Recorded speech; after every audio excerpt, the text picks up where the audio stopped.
Today we have the 2024 Ford Transit Custom new shape camper. This vehicle has done just 400 miles.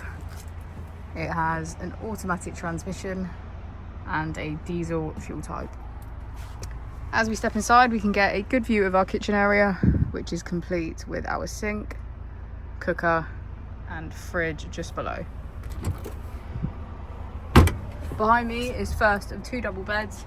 As we'll be able to see from the pictures, this doubles up as our two belted seats, making this camper 5 belts, 4 berths.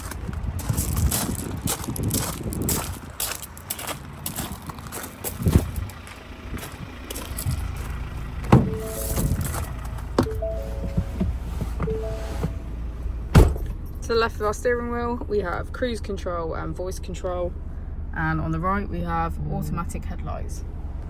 Moving on to our screen, we can access radio, smartphone integration, Apple and Android CarPlay,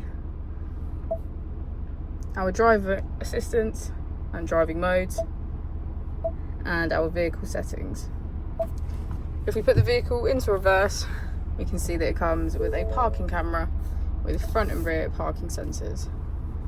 If we press here, we can access our climate control. As we pan the camera around, we can get a good view of our pop top.